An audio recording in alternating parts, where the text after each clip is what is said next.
ஆழிக்குடின்னு ஒரு ப்ராஜெக்ட் இருக்குது. ஆழிக்குடிங்கிறது தண்ணிக்காக வைக்கிற ப்ராஜெக்ட். தண்ணி வேணும் அப்படின்னா கண்டிப்பாக மரம் வேணும். மரம் இருந்தால் தான் நமக்கு தண்ணி கிடைக்கும். மூன்றாவது உலகத்துக்கு எதுக்காக வரும் அப்படின்னு சொன்னார் அப்படின்னு பார்த்தீங்க அப்படின்னா அப்துல் கலாம் தண்ணிக்காக தான் வரும். அப்போ தண்ணியை நம்ம சேமிக்கணும்னா முதல்ல மரம் வேணும். அதனால் இந்த மரம் நடுறதுனால இளைய தலைமுறைகள் வச்சு அதை நம்ம செலிப்ரேட் பண்ணுறது இந்த 79வது சுதந்திர தின விழாவுக்கு ஒரு பெருமை சேர்க்கிற விதமாக இருக்கும். அது வருகை தந்திருக்கிற அன்புராஜா சாருக்கும் சங்கம மதக்கட்டளையோட தலைவர் அவர்களுக்கும் மற்றும் நம்முடைய அவர்களுக்கும் மருத்துவ செல்வம் சார் அவர்களுக்கும் என்னுடைய வாழ்த்துக்களையும் நன்றிகளையும் தெரிவிக்கிறேன்.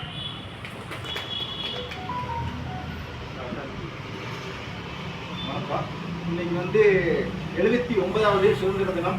நம்ம அந்த சுதந்திரங்கிறது தானாக கிடைச்சதுக்கு இல்லை, நிறைய ரத்தங்களும் பெரியோர்களை இழந்து தான் இந்த சுதந்திரம் கிடைச்சிருக்கு. இந்த சுதந்திரத்தை நினைவுகூறும் வகையில் தான் இன்னைக்கு கம்பத்தில் இருக்கக்கூடிய கால்நடை மருத்துவ வளாகத்தில் இன்னைக்கு 79வது சுதந்திர தினத்தை கொண்டாடும் விதமாகவும் அவர்களை, அதாவது இந்த சுதந்திரத்துக்காக எத்தனையோ பேர் உயிர் தியாகம் பண்ணியிருப்பாங்க, அவர்களை நினைவுகூறும் வகையில் தான் இன்னைக்கு பூமி தாயின் மடியில் கூடலூர் கார்டன் சிட்டி ரோட்டரி சங்கமும் அன்பு அரண்சை அறக்கட்டளையும் இன்று இணைந்து இந்த ஒரு வளாகத்தில் பூச்செடிகளை நட செய்து கொண்டு உள்ளது. இந்த பூச்செடிகளானது இன்று நமக்கு மட்டுமல்ல, இங்கு யாரும் வந்தாலும் சரி, ஏன்னா இந்த ஒரு வளாகம் ஒரு மருத்துவமனைங்கிறத காட்டில் அந்த மருத்துவமனைக்கு வரவங்களும் அந்த பூச்செடிகளை கண்டு வரணுங்கிறதுக்காண்டி தான் இன்னைக்கு இந்த பூச்செடி வைக்கிறது. நாளைய இந்த குழந்தைகளும் இங்கே வந்தாலும் சரி, அந்த பூச்செடிகளை பறித்து இறைவனுக்கு வழிபட வேண்டும் என்கிறதுக்காகத்தான் இன்னைக்கு கம்பத்தில் ஒரு 200 பூச்செடிகள் செவ்வரளி பூச்செடி நட்டாச்சு. இதில் நமக்கு இந்த ஒரு வாய்ப்பை கொடுத்த செல்வம் சாருக்கும் பூர்ணிமா மேடத்துக்கும் நன்றிகளை சொல்லணும். ஏன்னா இவங்க கூட இணைந்து இந்த ஒரு பூச்செடி நடுறதுக்கான இடம் கொடுத்ததுக்கு ரொம்ப நன்றி. ஏன்னா இதுக்கு முன்னாடி நான் சென்ற கம்பராய பெருமாள் கோயிலில் ஒரு 30 செடிகள் நடணும்னு சொல்லி கேட்டேன். ஆனால் அவங்க கேட்டுட்டு சொல்கிறேன் அப்படின்ட்டாங்க.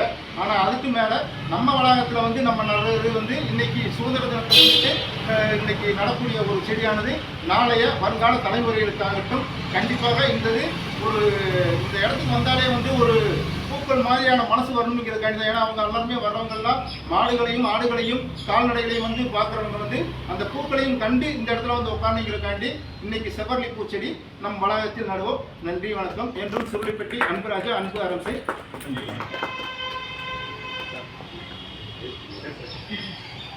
அனைவருக்கும் வணக்கம்.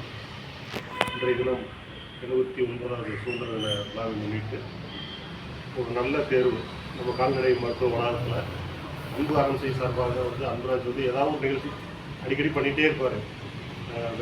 வேலைக்கு போயிட்டு வந்தாலும் கூட கிடைக்கிற நேரத்தில் ஏதாவது நிகழ்ச்சி பண்ணிக்கிட்டே இருப்பார்.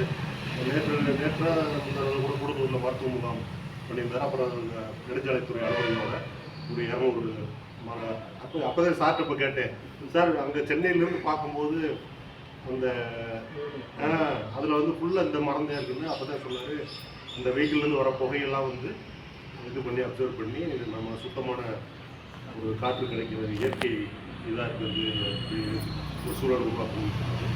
ஸோ அந்த வகையில் இந்த இடத்துல தேர்ந்தெடுத்து அது ரோட்டரி சங்கத்தின் சார்பாக கூடலூர் தலைவர் உறுப்பினர்கள் எல்லாரும் காரணம் அன்பு அரண்சை சார்பாகவும் சங்கம மாவட்டத்தின் சார்பாகவும் அனைவரும் அறிவித்து